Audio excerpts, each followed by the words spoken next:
الله رب العزت آدم علیه السلام چې کله پیدا کوي نو جبرائیل امین علیه السلام ته ورسه ولاړسه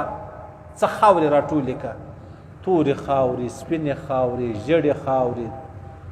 خړې خاورې سرې خاورې دا ټولې څه چې دی هغه راټولې که جبرائیل امین علیه السلام چې دی هغه به ورغلی خاورې ته ودرېدی خاوره بیا راخیستله دې مځکې به د الله روی ورته ونیوی چې زما څه خاوره مه وړه ولې مه وړه ول الله د دې سه انسان پیدا کوي او انسان بیا ګناهګار وي ګناه به ځینې وسي الله یې جهنم ته اچي نو خاورو ویل موږ به جهنم لره ولاړ شو جبرائیل امین علیه السلام راغلی الله ته عرض وکړي بیا الله رب العزت اسرافیل علیه السلام ورواستو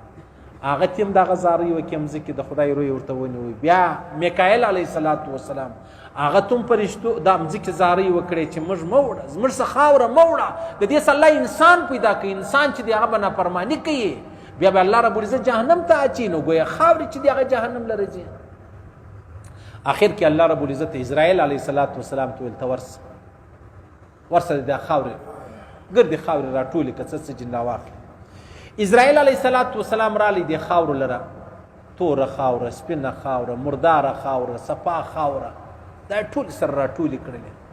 د خاورو د مځکې ډېرې زارۍ ورته وکړلې اسرائیل علیه السلام ول دا نشي کېدلی د الله حکم دی د الله فیصله ده د الله امر دی زه د الله پابنده یم بیا دا وعده ورسره وکړه ټیک د صحیح دی چې دا کم خاورو سه انسان پیدا کېږي د هغه انسان به بېرته چې مړ شي وتا ته درسپارل کېږي په خاورو کې انسان پټېږي نو اسرائیل علیه السلام د دې مځکې خبره چې د هغه ونه منله اوس چې دا کم الله رب العزت د آدم علیه السلام صورت چې دی هغه پیدا کړي پیدا یې کوي په دې کې توره سپینه خړه مرداره مطلب پاکه خاوره چې د هغه سته هغه وجه دا ده چې دغه پاکه خاوره هغه مسلمانان دي مرداره خاوره هغه څوک چې کافران شولو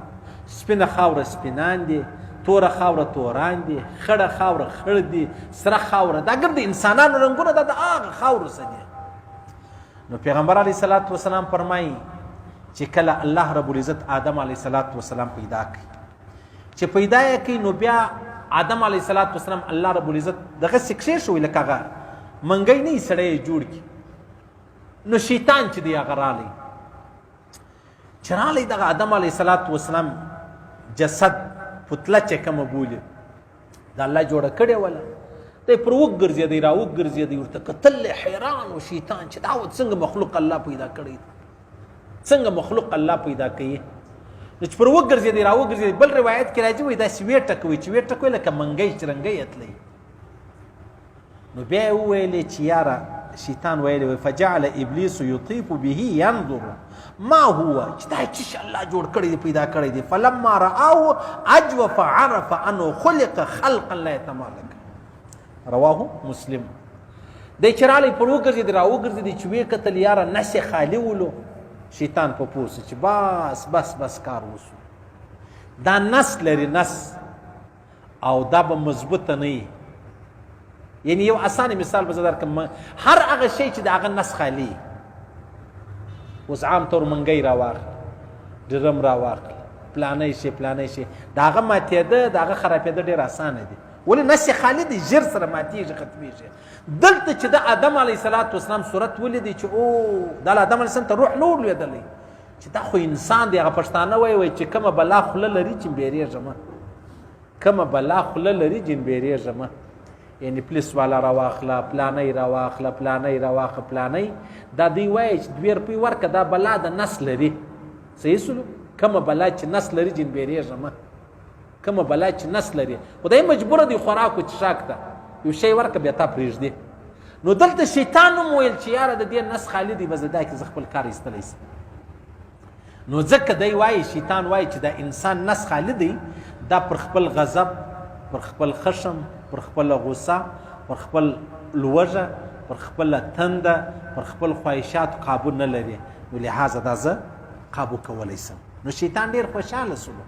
طبیعت چې دی هغه برابر سلو نو لحاظه پیغمبر علیه السلام فرمایي فرشتې الله له نوره پیدا کړي دي پیریانان الله د جان چې کوم بولي دا د اور د شعلو سره الله پیدا کړی دی انسان چې دی هغه الله رب العزت د خاورو سره پیدا کړی دی او په خاوره کې عاجزي شته. صحیح سلو. شیطان بیا قیاس وکوي ویلی چې یاره زه د اوره پیدا یم، دا د خاورو پیدا دی، زه به آدم علیه السلام ته سجده کوم، دا څنګه کېدلی شي؟ خپل عقل یې سره وجنګوي، په عقل کې ولاړې تاواني سو. صحیح سلو.